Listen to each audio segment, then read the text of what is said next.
Oke, langsung saja pada ceritanya ya guys. Himis. Kadang mulutku bersuara sendiri seperti itu.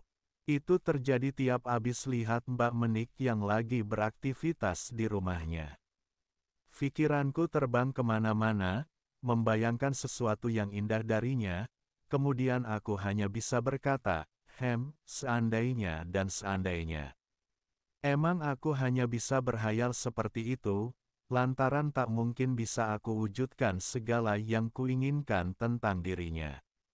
Menurutku, Mbak Menik itu emang wanita yang sempurna.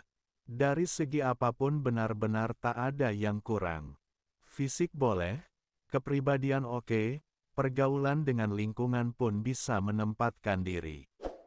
Tapi, wanita yang sempurna menurut versiku tadi ternyata tidak mutlak 100% kebenarannya, sebab ternyata beliau juga punya masalah pribadi dengan suaminya, dan hal itulah yang memicu beliau bisa tergoda untuk memefbalsnya. Gak ngangka banget gitu loh, kalau khayalanku selama ini ternyata bisa terrealisasi. Ini sungguh di luar ekspektasiku, sebab bagiku, melihat dari kejauhan saja sudah cukup menyenangkan, tapi kini bukan lagi memandang dari jarak dekat, melainkan dari jarak sangat dekat, bahkan tak berjarak sama sekali. Yuk, kisah menariknya ya. Namaku Ihsan, umur 23 tahun. Aku mahasiswa tingkat akhir jurusan komunikasi publik. 2 tahun yang lalu aku pindah kos, karena tempat kos lamaku tidak kondusif, penghuninya cukup banyak, dan lingkungan sekitar cukup bising. Maka demi fokus belajarku akhirnya aku nyari tempat kos baru, ya yang aku tempati sekarang ini. Ini baru cocok dengan harapanku. Suasananya cukup tenang, tuan kosnya baik dan perhatian, serta lingkungannya kondusif banget. Meski tempatnya di dalam kampung, tapi bikin aku merasa nyaman. Aku tidak kos di tempat kos khusus seperti pada umumnya kos mahasiswa. Melainkan di rumah pribadi, yang kebetulan ada satu kamar kosong, di samping rumah. Pemilik kos itu bernama Pak Arman, seorang pegawai PU, sedang istrinya bernama Bu Komsatun seorang guru di salah satu SMA di kota ini. Anaknya 2, tapi sudah nikah dan bekerja di luar kota semua. Praktis, aku hanya tinggal sendirian jika suatu hari tak ada kuliah. Dari kondisi yang demikian itulah, aku bisa agak leluasa untuk bergaul dengan orang-orang di lingkungan sekitarku. Termasuk dengan Mbak Menik, yang rumahnya berhadapan, tepat di seberang gang rumah kosku. Aku emang cukup sering main ke rumahnya, karena selain orangnya ramah, juga karena aku pingin lihat Mbak Menik dari jarak yang agak dekat. Mbak Menik ini masih muda, sekitar 30 tahun usianya, dan tentu cantik. Beliau berprofesi sebagai guru SD, sedang suaminya, Pak Haryono, seorang pejabat pemerintah di kabupaten. Engar-engar beliau sering pergi untuk meliput kegiatan di wilayah kabupaten. Kok tumben Mas Ihsan gak ke kampus? Tanya Mbak Menik di suatu pagi. Prei kuliah Mbak kalau hari Sabtu, tinggal ngerjakan tugas untuk hari Senin. Jawabku, lah Mbak Menik sendiri kok gak ngantor. Ganti tanyaku, masuk siang Mas, kebetulan nanti ada rapat, jadi sekalian nunggu pulangnya Arbi dari sekolah. Gitu jawabnya. Arbi itu anaknya Mbak Menik yang masih TK. Oh ya, kalau Mas Ihsan belum sarapan, tadi aku bikin nasi goreng loh, masih ada kok kalau Mas Ihsan mau. Gitu kan katanya, gak usah Mbak, itu kan jatahnya Pak Haryono. Jawabku pura-pura, papanya Arbi kan belum pulang, sudah 2 hari keluar kota dampingi kunjungan kerja para pejabat. Terang Mbak Menik, yuk ke dapur aja aku siapin ya. Katanya, aku pun tak bisa menolak lagi setelah beliau benar-benar udah nyiapin di meja dapur. Ayo dah, dimakan Mas, nanti keburu dingin. katanya sambil masak ngadepin kompor entah apa yang dimasaknya. Sambil makan aku lirik saja Mbak Menik yang berdiri dengan dasdernya yang agak tinggi dan tipis. Kemudian hatiku ngomong, hebat banget emang orang ini.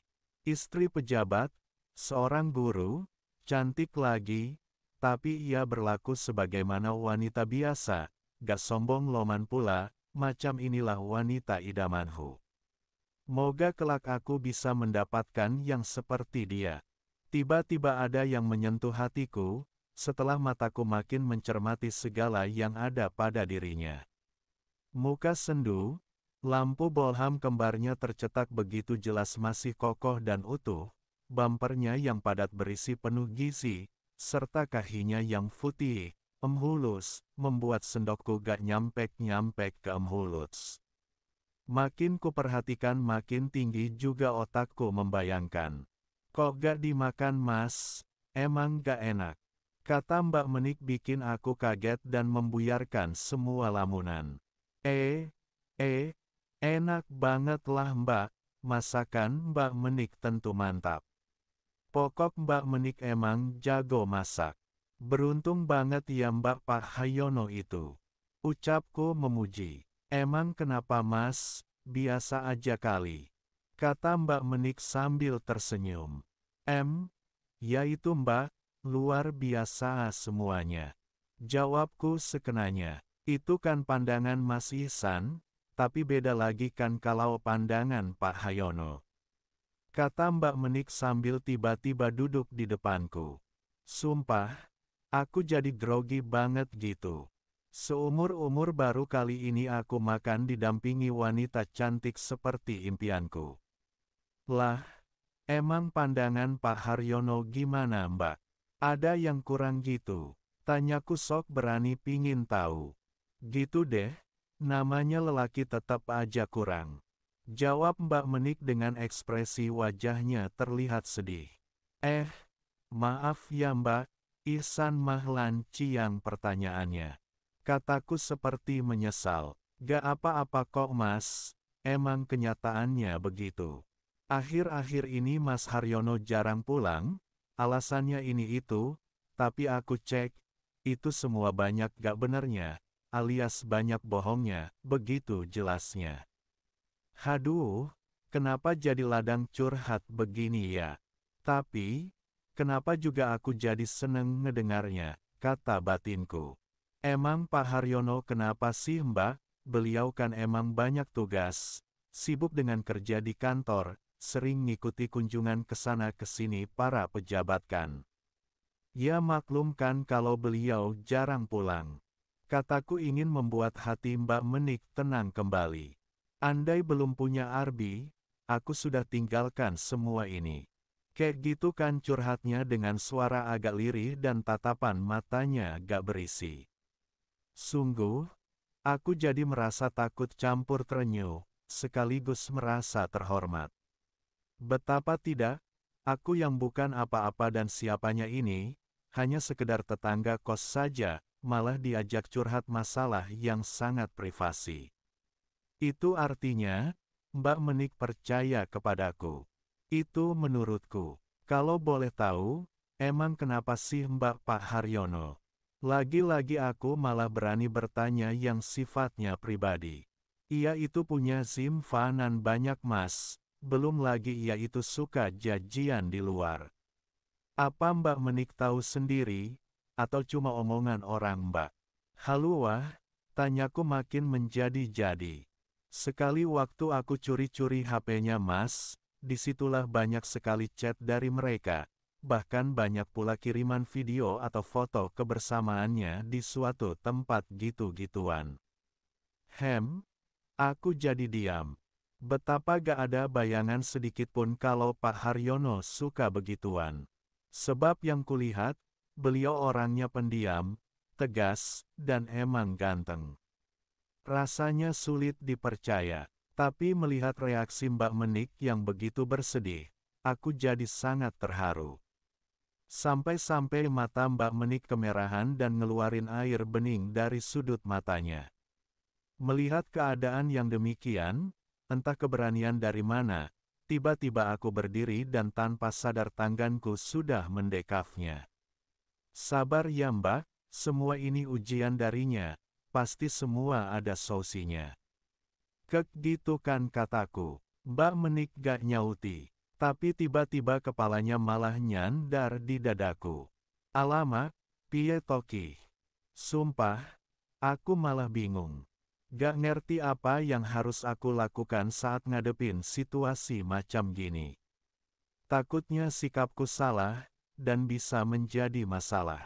Bisa jadi aku dianggap gak sopan, atau hak buruk lainnya. Tapi jujur, emang aku sempat berpikir, bagaimana agar aku bisa nyenengin hatinya.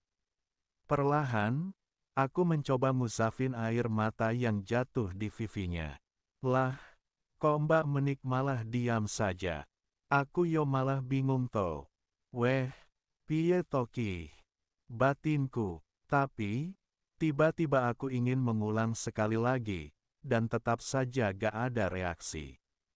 Di momen itulah, rasa takutku mulai hilang. Adrenalinku tumbuh cepat, dan semangatku makin menyala. Detak jantungku terdengar keras, denyut nadiku begitu cepat, dan suara nafasku makin tak beraturan. Dan yang bikin aku tambah yakin, karena Mbak Menik tidak ada komplain, bahkan makin membawaku larut dalam derasnya arus gelombang lautan.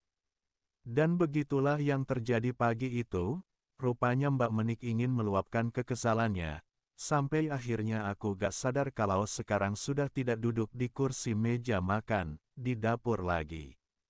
Mbak, begitu kataku setelah Mbak Menik dengan lembut menatapku, dan mengulurkan tangannya, seperti orang yang minta pertolongan, dan siap menerima bantuan. Gak apa-apa Mas, gak usah ragu. Boleh kok. Gitu kan kata Mbak Menik, yang semakin memberi keyakinanku, bahwa beliau emang mengharapkan sesuatu. Kami mulai mengarungi lautan, bermain bareng di antara deburan ombak yang terus bergulung-gulung, dan saling berkejaran. Sampai akhirnya kami tenggelam ke dasar lautan, menikmati panorama indah di antara terumbu dan biota karang. Meski baru sekali ini aku berpengalaman mengeksplor dalamnya lautan, tetapi hasil kerjaku tak mengecewakan. Terbukti, Mbak Menik terus saja pingin mengulang, berenang lagi, tenggelam lagi, sampai akhirnya terdampar di tepi pantai, karena lelah dan lunglai. Ternyata Mas Ihsan jago banget berenang. Kalimat itulah yang diucapkan Mbak Menik, sebagai apresiasi atas kinerjaku. Atas pujian itu aku gak jawab apa-apa. Sebab menurutku, aku belum punya pengalaman apa-apa, sehingga belum bisa menilai tentang jago dan gak jagonya. Tapi aku emang merasa, kini hatiku emang berbeda. Melihat Mbak Menik bukan lagi sekedar mengagumi, tetapi lebih jauh lagi, beliau menjadi tumbuh di dalam hati. Entahlah, apakah aku telah jatuh cinta, atau aku hanya ingin menolongnya dari rasa kesal dan kecewa atas sikap suaminya. Yang jelas, sejak itulah, aku jadi lebih sering main ke rumah Mbak Menik, bukan hanya pagi, tetapi bisa siang, sore, atau malam hari, tergantung Pak Haryono kapan keluar kota untuk nemuin para koleganya. Heranku, tiap aku bermain ke rumah Mbak Menik, tak pernah lagi terdengar curhat tentang suaminya, tetapi beliau malah senyum manis, dan wajah sumringah karena bahagia. Mbak Menik sekarang jarang nangis ya? Tanyaku suatu ketika. Iyalah, kutangisi juga percuma, malah bertambah sakit hati. Enak begini, bisa menikmati hidup dengan santuy. Tapi gimana Mbak kalau Pak Haryono tahu? Tanyaku lagi. Ya gak gimana-gimana, suruh milih aja, aku atau dia. Gitu aja kok repot, jawabnya sembari tertawa. Tapi bagaimana denganku? Maksudku, kalau Pak Haryono sampai minta tanggung jawabku. Emang gimana Mas? Tanyakan aja pada hatimu. Menurutku itu lebih baik toh daripada aku terus di madu. Hao, kagetku. Tapi akhirnya aku jawab, oke, siap mbak, aku panggah siap mbak kapanpun juga. Tapi belum sempat terjadi apa-apa, Pak Haryono kena mutasi, karena ulahnya sendiri. Sementara kuliahku sudah selesai, dan pindah kota untuk lanjut mencari kerja. Hanya, kami emang sudah berkomitmen untuk saling menjaga dan saling membantu, mana kala kelak ada sesuatu dengan Pak Haryono. Begitulah sekelumit kisah hidupku, semoga teman-teman bisa menyaring isinya. Bisa menjadi pelajaran hidup. Buanglah yang tidak pantas, ambil sisi positifnya jika dirasa memang ada. Sekian dan terima kasih.